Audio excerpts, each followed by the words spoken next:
Hello and welcome to the channel. I'm Chris, and on today's video I'm going to be doing another tutorial, and this time we'll be looking at long layers. So when I started hairdressing, long layers were cut very differently to how I cut layers now. So I'm going to be doing sort of the modern, more updated version, but again I will be touching on how you could alternatively cut them. Now, if you're new to the channel, don't forget to like, subscribe and comment below, because it helps this channel grow, and the more it grows, the more videos I can make. And thank you again for all your support. Okay, so first, what is a long layer? So obviously the hair is long, and we're going to do an internal layer to that. So of course, on a long layer, what we want to do is we want to keep as much of the length as possible. So the first thing I'm going to do is cut in my baseline. We don't want to touch this baseline, this length. We want to leave that and just do an internal layer. So how we used to start was we would take a horizontal section across the crown, we would elevate this, and then we would cut in the length of the layer that we wanted. We'd then continue to take horizontal sections down, pulling everything back up to this section to create our layer. Now the problem with doing that is it dictated the length of the internal layer, because the last thing I want to do is cut this length. So if I wanted a really short internal layer, I would probably end up then cutting off some of the length. And the principle's the same when we move to how we're going to actually cut the haircut. So I've taken a section down from my crown through the occipital bone and down into the nape of the neck. And now we're just going to take a manageable size section, because taking that whole piece in one go is going to distort the result. And we're going to elevate it, raise it up, and we're going to decide on the length of the internal layer that we want. So you can see that if I wanted a short internal layer and I was to cut that square, I am actually going to come into my base length. So if we just wanted it layered square, which will give you sort of quite a heavy result, we're going to have to make sure that when we cut the layer, that our base at least connects in or drops out. But the most common thing is we want more layers. We want those layers to be a little bit heavier. So we elevate, and then we angle our fingers to a reverse 45, and then we can cut in our layer without going into our base. And of course, like anything, this will be our guide for the whole haircut.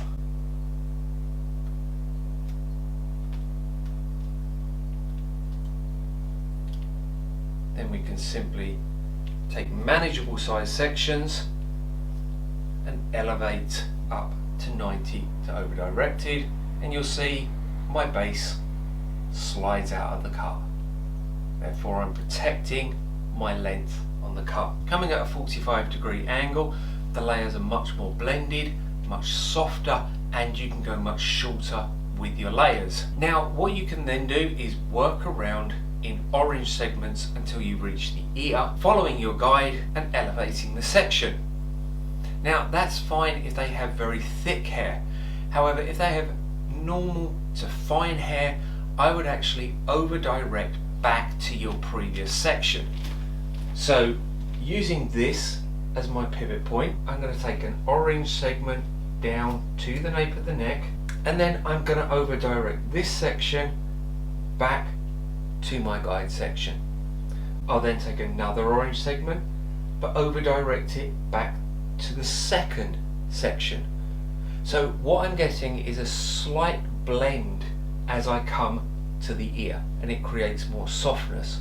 Now you will see that sometimes people over direct all of this all the way back to the middle section. What you get is sort of a concave layer, whereas if you just over direct back to previous, it makes it easier to blend and it's much softer.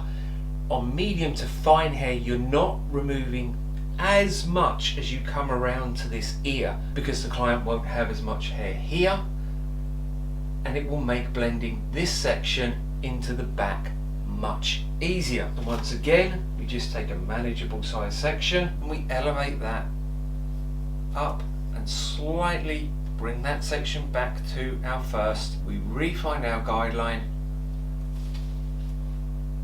and then we simply follow the guide. Again, move half of that and elevate again, finding our guide, and our baseline should either drop out or connect. Now you'll see again a lot of people will hold the hair at this sort of angle, okay, but what you're creating there is more of a round layer. And if you want to know more about the different types of layer, I'll pin a video up here for you to watch on the difference between a square, a long and a round layer. Once again, what we're going to do is we're now going to half this section, which was our guide, and get that out of the way. We're going to follow this as our pivot point and take another orange segment down into the nape of the neck. And now we're going to be over directing this section just back to the previous section, again keeping that nice long simple flow going through the haircut. Again, re-establish our guide and follow the guide. Half that and follow it down into the nape.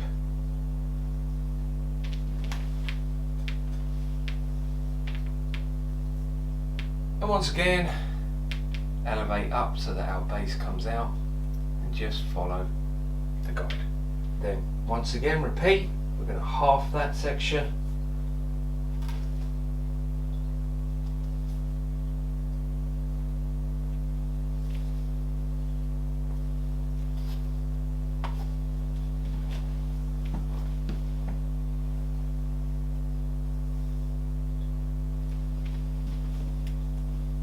Following that pivot point, another orange segment. So we're nearly reaching the ear now. And once again, just slightly over direct this section back to our previous section. And all of this is done so that it's a soft, slow, gradual layer, leaving a little bit more weight so that when we come to the front, the blend is much softer. You don't get that sort of fineness around the front because we've done a very sort of soft blend through the back. So we've worked our way around, over directing back to our previous section, and now we're on the section just by the ear. Again, I've taken my guide, I've taken my new section, and I'm just going to over direct that back and elevate up. Refine my guide.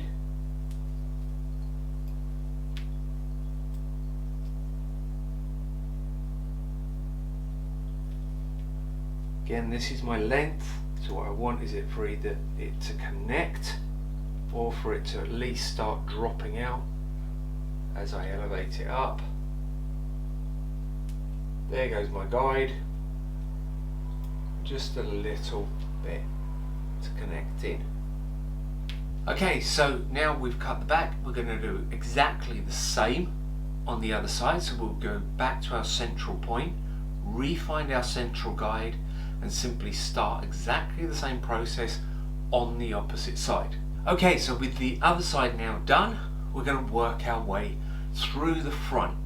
And again, when I first started, this was where you could make mistakes, because if you don't allow for the fact that there's not as much hair here at the front as there is at the back, it can look very fine, it can look very wispy. So this is where our process of slightly over directing back to previous section is going to help us, because now we've got a lot more flexibility around the front. If we came through just square, we would have to continue that, otherwise you would have a jump from the back to the front. Because we've got this nice flow of the layer coming through, we're going to have a little bit more flexibility on what we do at the front. Now if the hair is sort of medium, again through this front section you can continue the process and just over direct back to previous section.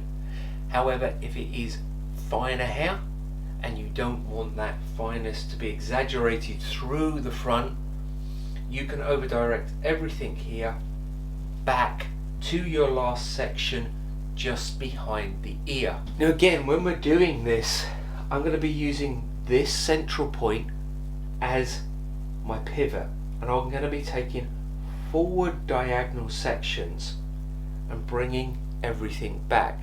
So what you actually see when you're doing a layer is in these first few sections, which is your external length, there's actually not a lot of hair coming off. And then as you take your sections through and you come into the internal layer, you're going to see a lot more hair coming off, but you're not touching your external length. So we're going to take our first forward diagonal section. Now what I'm going to do is I'm going to re-find my section just behind the ear, which is my guide, and this is the section that I'm now going to elevate. Okay, so now I'm going to elevate this section. Again, you can half it down if you want, and we're going to bring this back to our previous section, which was just behind the ear. And you can see that as I elevate this, because I'm looking at my external length, there's not going to be very much coming off of that external length. You can see the majority of it here, that's already dropping out, and the majority of what I'm going to take off is just through there to connect this front to the back. And you'll see more and more hair coming off of this internal layer as the base drops out. So once again a forward diagonal to the hairline, and I am going to over direct everything to just behind the ear. You could over direct back just to previous section, but again, everything back to the ear. I can always go in once I finish the haircut and customize this and add more layering around the front if I want to. Okay, so once again, that's a lot of hair, so I can half my section. Now I'm going to pull all of this back to behind the ear to my previous section just behind the ear, elevate and refine my guide, and again you can see that there is a lot of hair coming off from the internal layer, very little coming off from the external, which is my length. Also, if this hasn't got any layers in it and it's the first time it's being layered, this can be a little bit scary, because depending on the length that you pick for your internal layer, you can actually be seeing quite a lot of hair coming off. This block has already been layered, so there's not a vast amount coming off of this.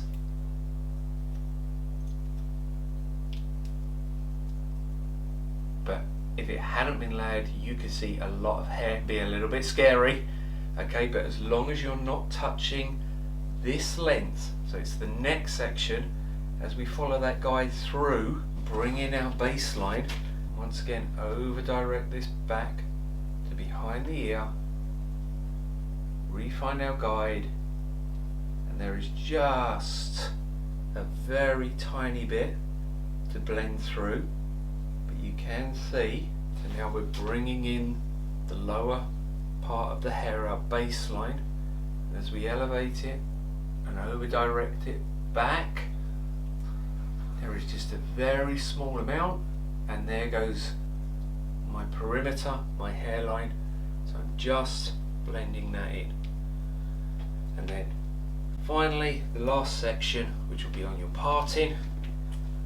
And again, this is probably, if it hasn't been layered, this is where the most amount of hair, but we're bringing this central point back, we're not touching our base. Okay, so I'm bringing all of this back. You can see that my base is currently left out, following it back to find my guide, and again all of the sort of the length that's coming off is on this internal section. Then I'm just going to bring this in as well, bring our baseline into this.